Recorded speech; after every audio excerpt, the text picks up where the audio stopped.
শ্রাবণ মাসের শেষ সোমবার বা চতুর্থ সোমবারে অবশ্যই করে লবণের পাত্রে গোপনে রেখে দিন এই একটি জিনিস।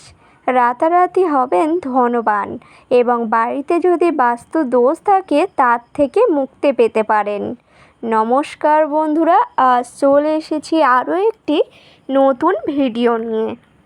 আশা করছি ভগবানের আশীর্বাদে সকলে ভালো আছেন, সুস্থ আছেন।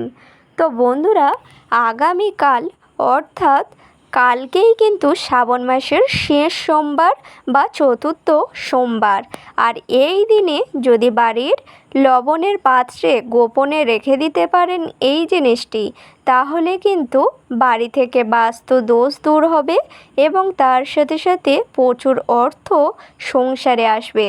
এই জন্য অবশ্যই করে আগামীকাল চতুর্থ সোমবারে আপনারা চেষ্টা করুন বাড়ির লবণের পাত্রে এই একটি জিনিস রেখে দেওয়ার। আর এই কাজটি যখনই করবেন সবার চোখের আড়ালেই করতে হবে। তার আগে বলি বন্ধুরা, ভিডিওটি সম্পূর্ণ দেখতে থাকুন, একদমই স্কিপ না করে। আর আমার চ্যানেলে নতুন হলে অবশ্যই চ্যানেলটিকে সাবস্ক্রাইব করে পাশে থাকবেন পরের ভিডিও পাওয়ার জন্য। তো এবার বলি বন্ধুরা, আগামীকাল অর্থাৎ কালকেই কিন্তু শ্রাবণ মাসের শেষ সোমবার বা চতুর্থ সোমবার। তারপরেই কিন্তু আমরা আবারও একটা বছর অপেক্ষা করে থাকব এই শ্রাবণ মাসটির জন্য। এই জন্য আপনারা অবশ্যই করে এই শ্রাবণ মাসের শেষ সোমবারে বা চতুর্থ সোমবারে এই কাজটি যদি করতে পারেন, যদি বাড়ির লবণের পাত্রে গোপনে রেখে দিতে পারেন এই জিনিসটি, তাহলে কিন্তু বাড়ি থেকে বাস্তু দোষ দূর হবে এবং তার সাথে সাথে বাড়িতে অর্থও আসবে। বাড়িতে যদি বাস্তু দোষ থাকে তাহলে কিন্তু সেক্ষেত্রে সেই সকল বাড়িতে কোনো দিন আয় উন্নতি আসে না। এই জন্য অবশ্যই করে আপনারা চেষ্টা করুন যেন বাড়িতে বাস্তু দোষ না থাকে। এর জন্য এমন কিছু নিয়ম আছে যা মেনে চললে বাড়ি থেকে তো নেতিবাচক শক্তি দূর হবে এবং তার সাথে সাথে বাড়িতে যদি বাস্তু দোষও থাকে তার থেকেও মুক্তি পাবেন। তো এবার আসি মূল বিষয়ে। আগামীকাল কিন্তু শেষ সোমবার, শ্রাবণ মাসের চতুর্থ সোমবার। আপনারা যারা যারা এখনও পর্যন্ত ভোলেনাথের মাথায় জল অর্পণ করতে পারেননি, আপনারা চাইলে অবশ্যই করে আগামীকাল শ্রাবণ মাসের শেষ সোমবার বা চতুর্থ সোমবারে বাবার মাথায় জল অর্পণ করতে পারেন। অবশ্যই করে কিন্তু আগামীকাল শেষ সোমবার শ্রাবণ মাসের, এই জন্য ভোলেনাথের মাথায় যদি জল অর্পণ করতে চান অবশ্যই কিন্তু আগামীকাল প্রত্যেকেই ভোলেনাথের মাথায় জল অর্পণ করবেন। এবং ভোলেনাথের মাথায় যখনই জল অর্পণ করবেন কি কি সামগ্রী লাগবে তা কিন্তু এই ভিডিওর মাধ্যমেই জানাবো। অবশ্যই করে আগামীকাল আপনারা যখন ভোলেনাথের মাথায় যদি জল অর্পণ করতে চান তাহলে কিন্তু আপনারা চেষ্টা করবেন এই সামগ্রীগুলি বাবার মাথায় দেওয়ার।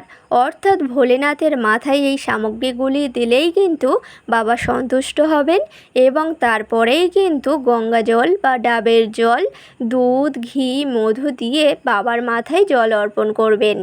অবশ্যই করে বাবার পছন্দের ফুল ও ফল এগুলিও কিন্তু দিতে হবে। আর ভোলেনাথের অত্যন্ত পছন্দের প্রিয় ফুল তো আমরা সকলেই জানি, আর সেটি হচ্ছে আকন্দ ফুল বা ধুতরা ফুল। আপনারা চাইলেই আকন্দ ফুল বা ধুতরা ফুল বাবার চরণে অর্পণ করবেন এবং তার সাথে সাথে প্রিয় ফল হলো বেল বা ধুতরা ফল। এই দুটি ফল কিন্তু বাবার অত্যন্ত পছন্দের ফল। এবং তার সাথে সাথে বলি বন্ধুরা, এই সামগ্রীটা ছাড়া কিন্তু বাবার পূজা, ভোলেনাথের পূজা কিন্তু অসম্পূর্ণ। এই জন্য ভোলেনাথের পূজাতে এই সামগ্রীটা অবশ্যই কিন্তু বাবার মাথায় অর্পণ করাই উচিত। আর সেটি হচ্ছে বেল্লপত্র। বেল্লপত্র ছাড়া কিন্তু ভোলেনাথের পূজা সবসময়ের জন্য অসম্পূর্ণ। এই জন্য আপনারা যদি চান যে আগামীকাল অর্থাৎ শ্রাবণ মাসের শেষ সোমবারে বাবার মাথায় জল অর্পণ করতে, তাহলে কিন্তু একটি বেলপত্র আগে অর্পণ করবেন বাবার মাথায়। তারপরেই কিন্তু বাবার মাথায় গঙ্গা জল বা ডাবের জল দিয়েই বাবার মাথায় জল অর্পণ করবেন। দেখবেন বাবা কিন্তু এতেই সন্তুষ্ট হবেন। তার কারণ হচ্ছে বেলপত্র ছাড়া মহাদেবের পূজা সম্পূর্ণ হয় না। এই জন্য ভোলেনাথের পূজাতে বেলপত্র খুবই প্রয়োজন। এই জন্য একটি হলেও বেলপত্র আগে বাবার মাথায় অর্পণ করবেন। তারপরেই কিন্তু ভোলেনাথের সবচেয়ে প্রিয় ফুল, ফল এবং বেলপত্র বাবার মাথায় অর্পণ করবেন। ধুতুরা গাছের ফুল বা আকন্দ ফুল, আর ফলের মধ্যে বেল ফল বা ধুতুরা গাছের ফল এবং তার সাথে সাথে একটি বেলপত্র বাবার মাথায় দেবেন। তারপরেই ঘি, মধু এগুলিও দিতে পারেন। তারপরেই কিন্তু গঙ্গা জল বা ডাবের জল দিয়ে কিন্তু বাবার মাথায় জল ঢালতে পারেন শ্রাবণ মাসের শেষ সোমবার বা চতুর্থ সোমবারে। আগামীকাল যারা যারা জল ঢালবেন অবশ্যই করে এই সামগ্রীগুলি বাবার মাথায় অর্পণ করবেন। তারপরেই গঙ্গা জল দিয়ে বাবার মাথায় জল ঢালার চেষ্টা করবেন। এই কাজগুলি যদি করতে পারেন তাহলেই কিন্তু ভোলেনাথ আপনাদের প্রতি সন্তুষ্ট হবেন।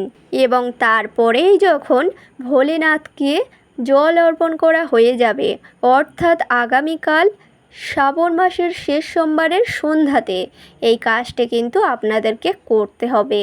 আর সেটি হচ্ছে শ্রাবণ মাসের শেষ সোমবার বা চতুর্থ সোমবারে বাবার মাথায় সকলেই জল অর্পণ করার পরে সন্ধ্যাবেলায় যখন সন্ধ্যা দেবেন, ঠাকুর ঘরে প্রদীপ জ্বালাবেন, ধূপকাঠি জ্বালাবেন, শাঁখ কাঁসা বাজিয়ে পূজা সম্পূর্ণ হয়ে গেলে তারপরেই কিন্তু সেই কাজটি করতে হবে। অর্থাৎ সেই লবণের মধ্যেও এই সামগ্রীটা রেখে দিতে হবে বা এই জিনিসটি রেখে দিতে হবে। তারপরেই কিন্তু সংসার থেকে বাস্তু দোষ বা নেগেটিভ এনার্জি একেবারে দূর হবে। আর সেটি হলো বন্ধুরা, আপনাদের যখন সন্ধ্যার পূজা সম্পূর্ণ হয়ে যাবে অবশ্যই করে একটি লবণ কিনে রাখবেন। রান্নাঘরের লবণ হলে কিন্তু হবে না, একটি গোটা প্যাকেটের লবণ কিনে রাখবেন। আর সেই লবণটি একটি পাত্রের মধ্যে রাখবেন। কাঁচের শিশিরি হলে তো খুবই ভালো হয়, তার মধ্যেই কিন্তু সেই 1 প্যাকেট লবণটি দেবেন। এবং তারপরেই যেই সামগ্রীটা বা যেই জিনিসটি রাখবেন সেটি হলো একটি 1 টাকার কয়েন। সেই একটি 1 টাকার কয়েনটা সেই লবণের মধ্যে রেখে এবং সেই কাঁচের শিশিরটা নিয়ে যদি আপনাদের ঘরের এক কোণায় রেখে দিতে পারেন, তাহলে কিন্তু আপনাদের বাড়িতে যত বাস্তু দোষ বা নেগেটিভ এনার্জি আছে তা কিন্তু সেই লবণের মাধ্যমে শোষণ করে নেবে। এবং সেই একটি 1 টাকার কয়েনটি রাখার ফলে সংসারে কিন্তু আয় উন্নতি আসতেও বাধা দেবে না। এই জন্য অবশ্যই করে চেষ্টা করবেন যে এই কাজটি আগামীকাল অর্থাৎ শ্রাবণ মাসের শেষ সোমবারের সন্ধ্যাতে এই কাজটি করার। দেখবেন সংসারের জন্য খুবই মঙ্গলদায়ক হবে। এই জন্য অবশ্যই করে লবণের পাত্রে এই একটি 1 টাকার কয়েন রাখুন এবং সেই কাঁচের শিশিরিটা 1 বয়েল লবণ সমেত আপনাদের ঘরের কোণায় রেখে দিন সন্ধ্যাতে, এবং সেটা যেন সবসময় রাখা থাকে। তাহলে কিন্তু বাড়িতে যদি কোনো বাস্তু দোষ থাকে বা নেগেটিভ এনার্জি থাকে সেই লবণ শোষণ করে নেবে এবং তারপরেই দেখবেন সংসারের জন্যও খুবই মঙ্গলদায়ক হবে। তো বন্ধুরা, আশা করছি বোঝাতে পারলাম। আজকের ভিডিওটি কিন্তু ছিল এই পর্যন্ত। ভিডিওটি ভালো লাগলে অবশ্যই করে একটি লাইক করবেন, শেয়ার করবেন, কমেন্টে লিখে যাবেন হর হর মহাদেব। এবং আমার চ্যানেলে নতুন হলে অবশ্যই চ্যানেলটিকে সাবস্ক্রাইব করে পাশে থাকবেন পরের ভিডিও পাওয়ার জন্য। সকলকে জানাই অনেক অনেক ধন্যবাদ।